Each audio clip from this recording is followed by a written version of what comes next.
He said, why don't you put me in medical college directly? First you have to go to school. Standard 1, Standard 2, Standard 3, pass school, then medical, right? So depending upon how the humanity progressed, Almighty God kept on sending messengers. And by name 4 are mentioned, but there were many revelations sent.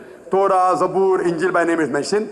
Now Almighty God thought it fit that 1400 years back, humanity reached a level to understand the Quran. Then he sent his last and final messenger, Prophet Muhammad, peace be upon him, last and final message, the glorious Quran. Doctor Zakir Naik نے کہا کہ نہ جانے کیوں غیر مسلموں کو یہ توقع رہتی ہے کہ اب کوئی اور نبی آئے گا اور سارے مسلمان جھوٹے پڑ جائیں گے. ایسا ہرگز نہیں ہوگا. اب کوئی نبی نہیں آئے گا. اسلام مکمل ہو چکا ہے. اور یہ بات اللہ نے اسلام ہی کی مذہبی کتاب قرآن مجید میں واضح الفاظ میں بیان فرمائی ہے.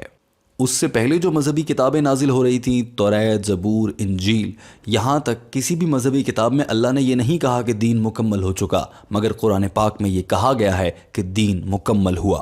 And this religion has completed. The previous scriptures were not in the complete form. Allah mentions, Almighty God mentioned in the Quran, in Surah Ma'idah chapter 5 verse number 3, that on this day have I completed my favor unto you, have chosen for you Islam and complete the religion for you.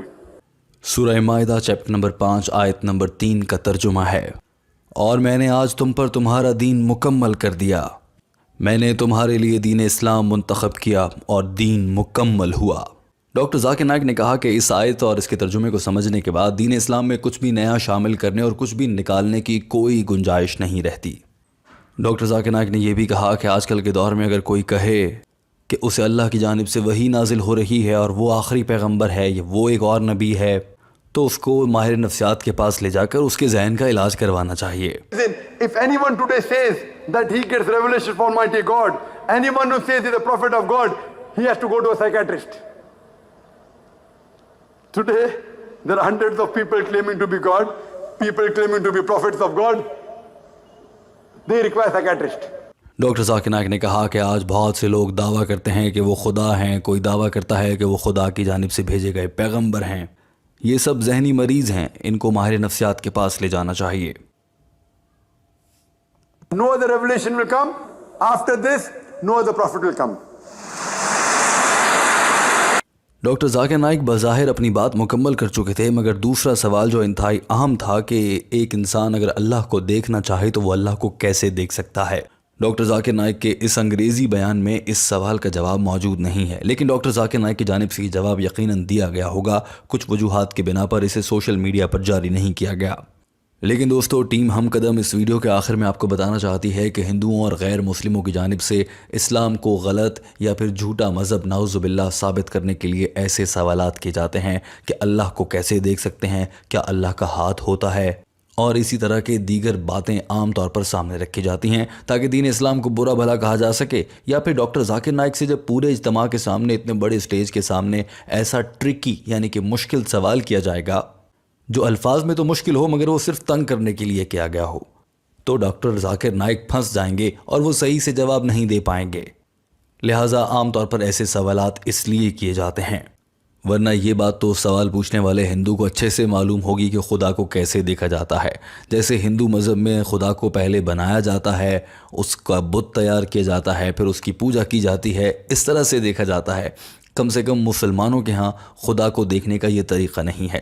اگر کسی انسان کو حقیقی طور پر خدا کو دیکھنا ہو تو وہ دل کی آنکھ سے دیکھتا ہے، اور جب دل ایمان کی روشنی سے منور ہو جائے تو دل کی آنکھ سے سبھی کو خدا نظر آنے لگتا ہے اگر وہ دیکھنا چاہیں.